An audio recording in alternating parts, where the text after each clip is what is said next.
Banjir setinggi 1 meter lebih melanda Kecamatan Manggala, Kota Makassar, Sulawesi Selatan. Banjir terjadi setelah hujan deras mengguyur wilayah Makassar sejak beberapa hari terakhir. Di Kecamatan Manggala, ketinggian air di beberapa lokasi terdalam bahkan mencapai 2 meter. Ratusan rumah warga terendam sejak hampir sepekan terakhir. Petugas BPBD menyusuri banjir mencari warga untuk dievakuasi. Paha atau lutut, tapi mulai kemarin lagi naik. Itu kenapa bisa naik? Ya kira mungkin karena curah hujan atau juga kiriman dari Goa dan Maros. Sungai ya Pak ya? Ya sungai dari Goa dan Maros. Oh, Pak, ini setiap tahun memang banjir sini Pak? Kalau kita sini bisa dikatakan sudah jadi langganan lah. Sejak banjir melanda, ratusan warga dievakuasi ke sejumlah lokasi seperti masjid dan lokasi lainnya yang aman dari banjir. BPBD Makassar mencatat terdapat 100 lebih warga yang terdampak banjir. Warga membutuhkan bantuan mulai dari obat dan makanan dan air bersih untuk kebutuhan sehari-hari. Dari Makassar, Sulawesi Selatan, Julius Fin, iNews melaporkan.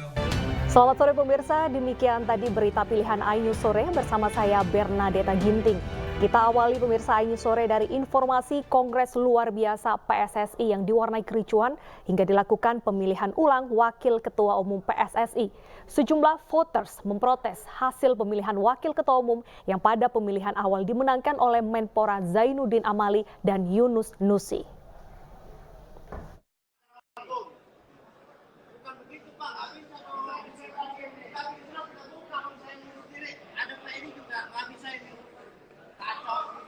Ada yang ngamuk, ada yang ngamuk, ada yang ngamuk.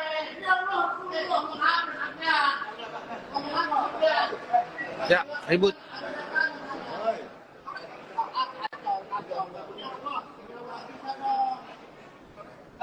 Ini nggak benar.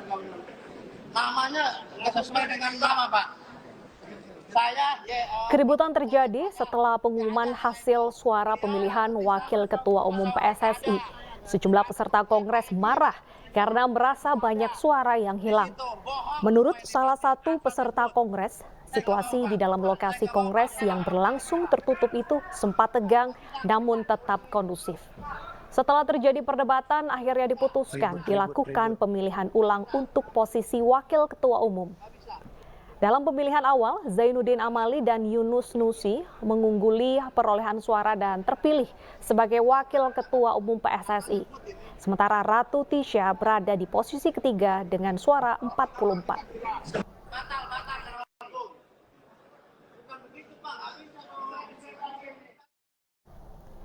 Ya pemirsa, Erick Thohir resmi terpilih sebagai Ketua Umum PSSI periode 2023-2027. Hasil itu diketahui setelah pemilihan yang berlangsung di Kongres Luar Biasa PSSI di Hotel Shangri-La, Jakarta.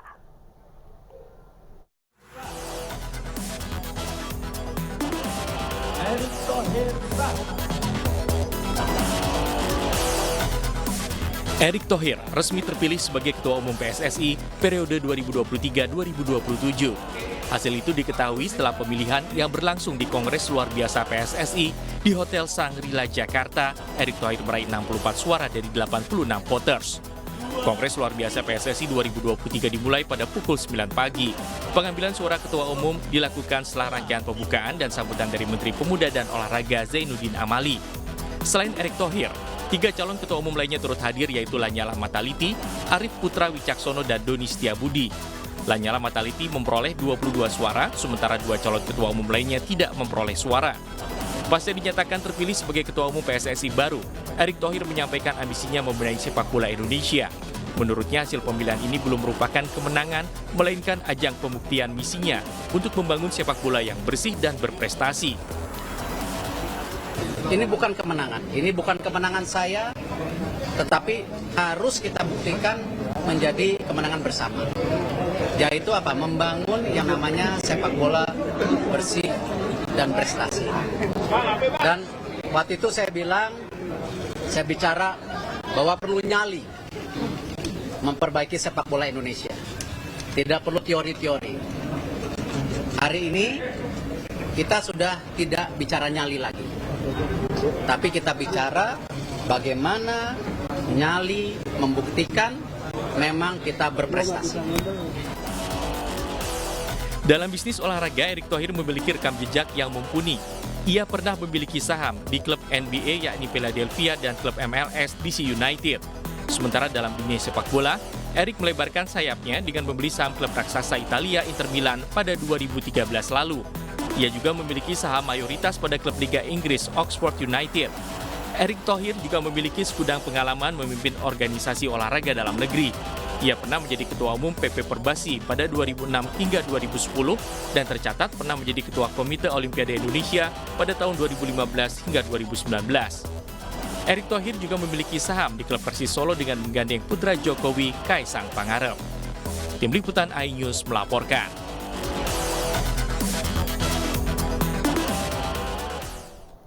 Ketua Umum PSSI Muhammad Iryawan 2019 hingga 2023 meminta maaf kepada anggotanya dalam sambutan di Kongres Luar Biasa PSSI 2023.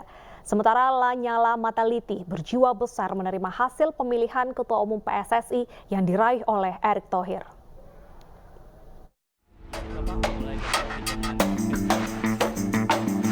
Kongres Luar Biasa PSSI digelar hari ini. Kongres beragendakan pemilihan Ketua Umum PSSI, pemilihan Wakil Ketua Umum PSSI, dan pemilihan anggota Komite Eksekutif PSSI periode 2023-2027. Ketua Umum PSSI periode 2019-2023, Muhammad Iryawan, menitipkan sepak bola Indonesia kepada para pengurus yang baru. Iwan juga turut meminta maaf kepada anggota PSSI jika selama dia bekerja masih ditemukan banyak kekurangan. Sahabat PSSI, sebagai manusia biasa, tentu saja saya tak luput dari kesalahan yang disengaja maupun tidak disengaja. Maafkan saya jika selama saya melayani anggota, saya sangat banyak kekurangan. Saya tidak sempurna tentunya, karena kesempurnaan hanya milik dari Allah Subhanahu wa Ta'ala. Sementara itu, kandidat Ketua Umum PSSI Lanyala Mataliti berjiwa besar menerima hasil pemilihan Ketua Umum PSSI. Lanyala mendapat 22 suara dari 86 voters yang membuatnya kalah dari Erick Thohir. Saya tetap akan mendukung. Saya tetap akan mendukung Mas Erick Thohir sebagai Ketua Umum. Ya, oke. Oh ya, pasti kawan ini takdir. Saya kan sudah bilang. Kita boleh berusaha semaksimal mungkin, tapi kalau kita tidak dicapai, kita diselamatkan oleh Allah Subhanahu wa Ta'ala dari pertarungan ini. Ini yang terbaik menurut Allah. Pak, ya? Mungkin nggak kolaborasi sama Pak Erick, Pak? Oh pastilah, pasti. Saya tetap bantu sepak bola. Erick Thohir resmi terpilih sebagai Ketua Umum PSSI periode 2023-2027. Hasil itu diketahui setelah pemilihan yang berlangsung di Kongres Luar Biasa PSSI, Erick Thohir meraih 64 suara dari 86 voters. Tim Liputan iNews melaporkan. Dan untuk mengetahui situasi terkini terkait Kongres Luar Biasa PSSI, kami telah terhubung dengan rekan Raditya Ayu, langsung dari Hotel Shangri-La, Jakarta. Selamat sore, Ayu. Apa agenda kegiatan Kongres PSSI saat ini? Ya Deta, pasca adanya dugaan manipulasi data dalam pemilihan calon wakil ketua umum PSSI, saat ini sedang berlangsung proses penghitungan suara ulang calon ketua umum PSSI, di mana sebelumnya ini Zainuddin Amali dan juga Yunus Nusi terpilih menjadi wakil ketua umum PSSI periode selanjutnya. Namun karena ada beberapa voters yang melayangkan protes terkait hasil tersebut, maka dilakukan pemilihan ulang untuk wakil ketua umum PSSI. Sebelumnya kami para awak media memang tidak bisa melihat secara langsung apa yang terjadi di dalam Grand Ballroom Hotel Shangri-La Jakarta. Namun kami mendapatkan informasi bahwa di dalam terjadi kericuhan di mana sejumlah para voters yang memilih salah satu kandidat terkuat Ratu Tisa ini tidak dihitung dalam pemilihan suara calon wakil ketua umum PSSI. Maka dari itu komite pemilihan dan komite banding ini memutuskan untuk melakukan pemilihan dan penghitungan ulang suara untuk wakil ketua umum PSSI. Baik, Ayu, lantas apa agenda selain dari pemilihan ketua umum dan juga wakil ketua umum selanjutnya? Ya, setelah sebelumnya sudah terpilih Erick Thohir sebagai Ketua Umum PSSI periode 2023-2027, kemudian dilangsungkan pemilihan selanjutnya yaitu pemilihan Wakil Ketua Umum PSSI yang sedang diulang kembali begitu. Kita belum dapat memastikan bahwa siapa yang akhirnya terpilih menjadi Wakil Ketua Umum. Selanjutnya nanti akan ada pemilihan dari Komite Exco PSSI dari 54 orang nanti akan terpilih sebanyak 12 orang. Dan baru saja kami mendapatkan informasi bahwa pemilihan ulang sudah selesai, di mana hasil suara terakhir yaitu dimenangkan oleh Ratu Tisa sebanyak 54 suara, Yunus Nusi 53 suara, unggul tipis 1 suara, sementara Zainuddin Amali Menpora sebanyak 44 suara. Dengan kata lain, yang resmi menemani Erick Thohir di kepengurusan PSSI periode mendatang yaitu Ratu Tisa dan juga Yunus Nusi. Ya, memang ini menarik, Deta. Kongres luar biasa PSSI atau KLB PSSI ini memang seringkali terjadi sejumlah drama atau cerita menarik dalam setiap pemilihannya, di mana kali ini ada dugaan manipulasi data dan terbukti bahwa suara yang sebelumnya memenangkan Zainuddin Amali dan juga Yunus Nusi harus berubah, di mana wakil ketua umum yang resmi adalah menjadi Ratu Tisa dan juga Yunus Nusi. Baik, Ayu, lantas bagaimana kondisi di sana saat ini terkait dengan terpilihnya Ratu Tisa dan Yunus Nusi sebagai wakil ketua umum?